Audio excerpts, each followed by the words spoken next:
Guys, how am I doing so far this year? I feel like I'm being like consistent with my channel. It doesn't mean a lot to you guys, but it means a lot to me. So, as you can tell by today's video, we're going to talk about this topic. You may be wondering, why are you talking about this, Joy? I made a post about it, and when I tell you the comments were like men being just so offended when I was not being like very hard on them for a specific reason. Like, it was not intentional to like hurt their feelings. It's just me stating facts, and I find this topic interesting and talking about, so I study it. But yeah, we need to talk about two phrases that gets thrown around casually, jokingly, and sometimes it's even weaponized, which is what I was not trying to do. But we are going to talk about daddy issues and mommy issues and how they're used as punchlines and insults and diagnosis from people who barely know you. But underneath those labels are attachment wounds. They're like unmet needs and, broken trust, emotional absence, and inconsistent care. And today I'm going to unpack how father wounds and mother wounds show up differently in men and women. Not to judge, but to understand. Let me make that clear so we don't have anybody getting offended. But yeah, those things don't disappear. It's unhealed childhood trauma, and childhood dynamics don't disappear. They adapt or resurface, or they often repeat. So if that's something you're interested in, and if you're not going to get offended,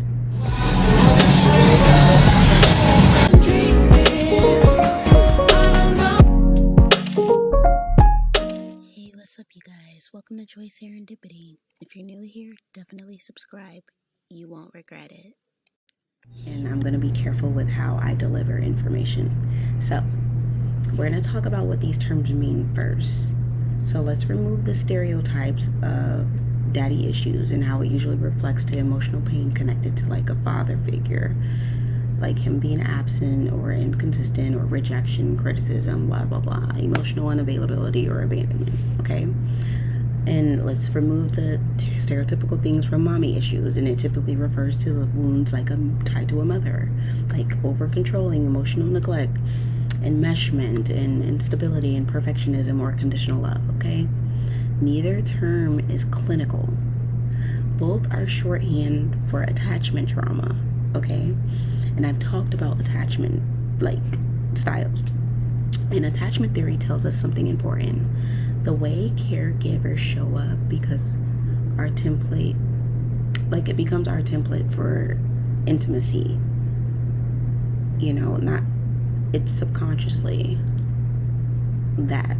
So it's not necessarily like it's basically an attachment style for what we typically say, oh, mommy issues or daddy issues. It's your attachment style. But let's move further on, and let's talk about father wounds in women. I think that's how we should start referring to it instead of daddy issues. So I'm trying to see if there's an outlet near me. Okay. When a father is emotionally distant and unpredictable or unavailable, daughters often internalize that absence in one or two primary ways. She may look for male approval to confirm her worth. Compliments are feeling like the oxygen that she needs, or rejection feels catastrophic, or attention becomes currency. Not because she lacks intelligence, okay?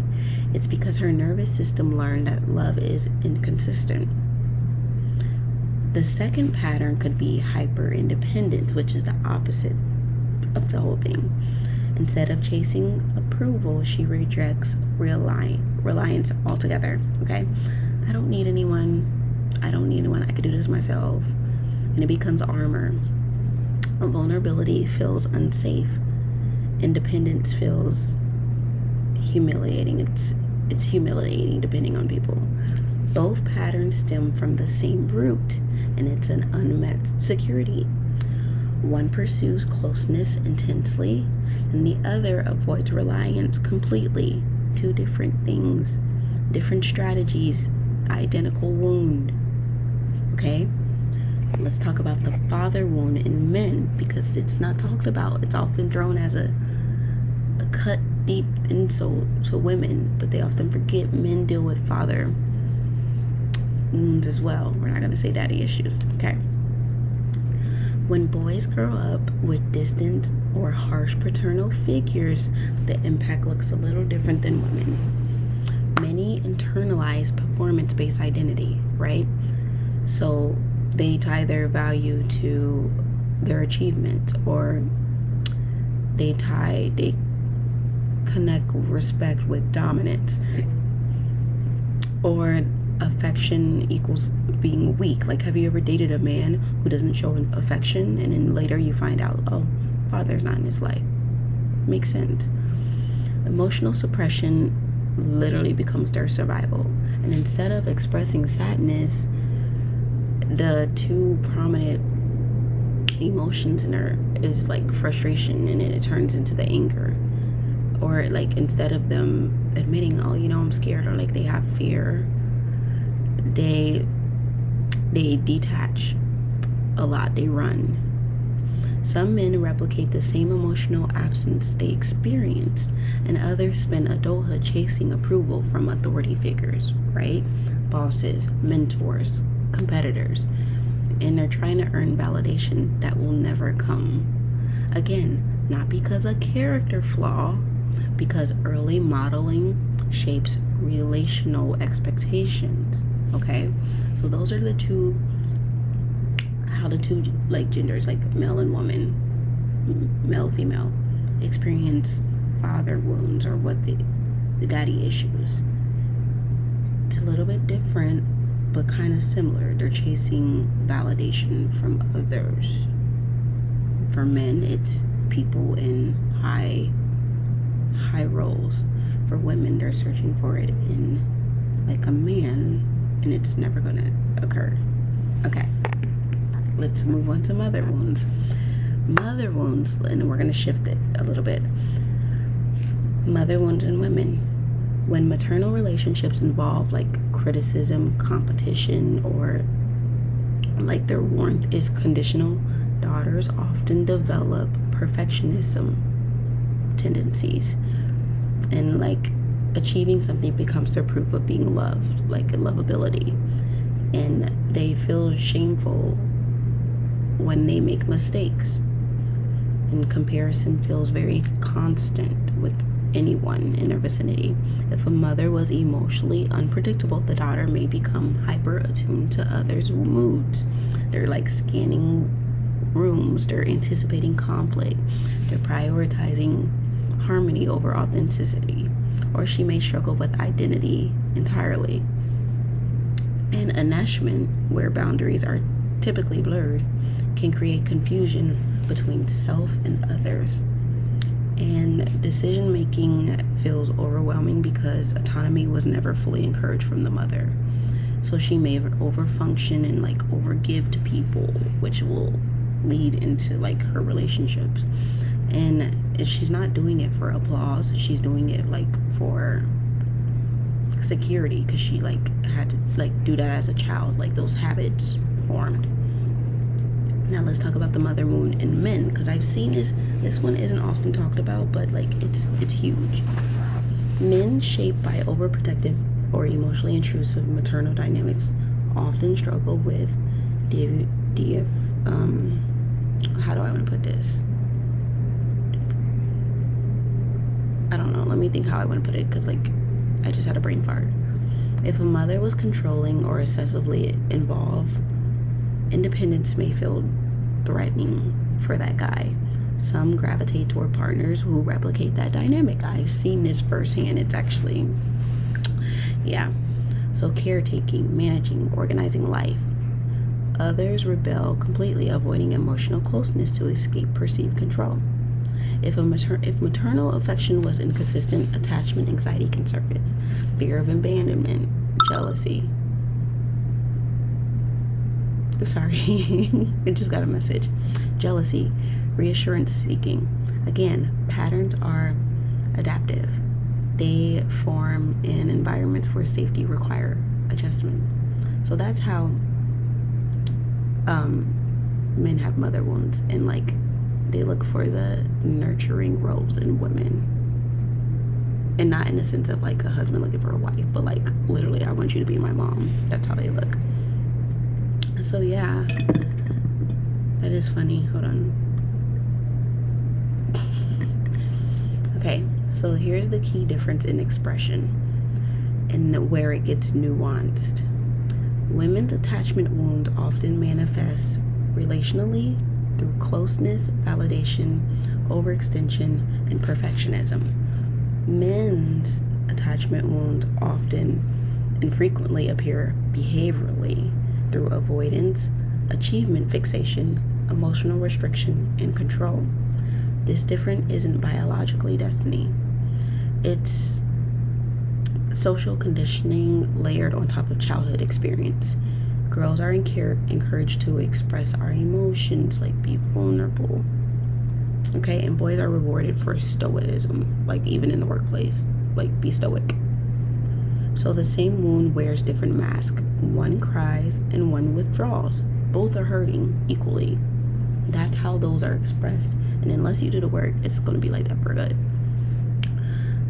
Now let's talk about how those wounds show up in dating, because this is the good part. This is where everyone brings this stuff up.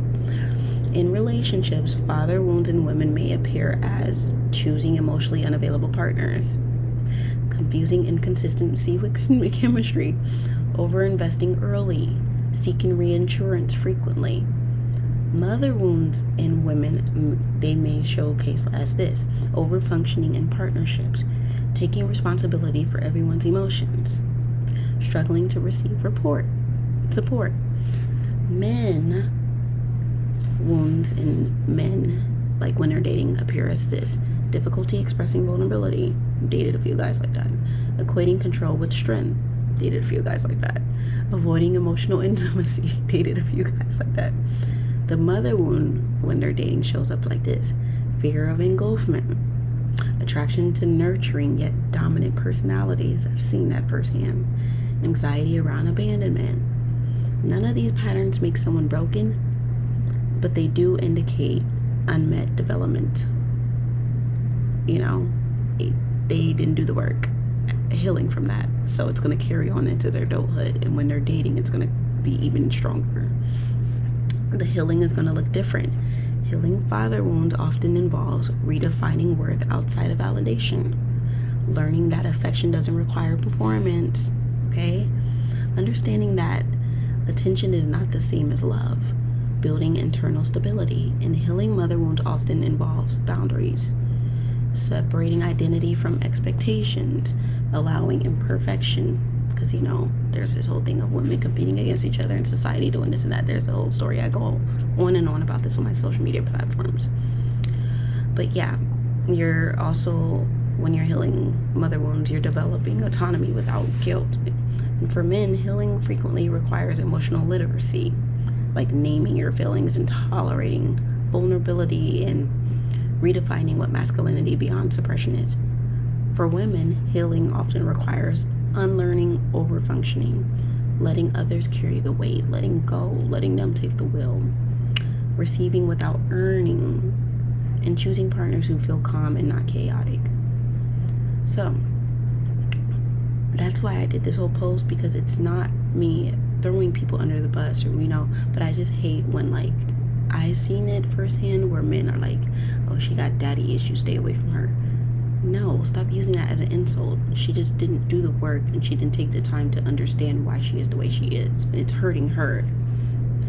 Here's the truth: nobody escapes childhood untouched. Every adult carries echoes of early relationships, but awareness changes everything. When you understand your patterns, you stop personalizing every trigger. You stop chasing familiar pain, and you stop reenacting dynamics that feel like home but harm your growth. Daddy issues, mommy issues, those phrases oversimplify something that's so complex. They reduce survival strategies to stereotypes. Instead of mocking wounds, we should examine them, okay? Because the goal isn't to blame. It's like kind of like an interrogation.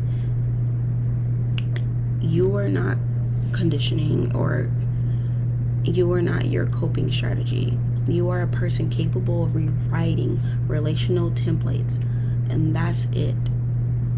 That's you taking your power back from childhood. Sorry, I'm like looking out the window. So if this resonates with you, I want to know, have someone ever says, oh, you have mommy or daddy issues, as an insult? And if you appreciate conversations that go deeper than surface levels, hit your girl up, follow, subscribe, and let me know what you guys think. But again, stay tuned. I love you guys. See you in your next video.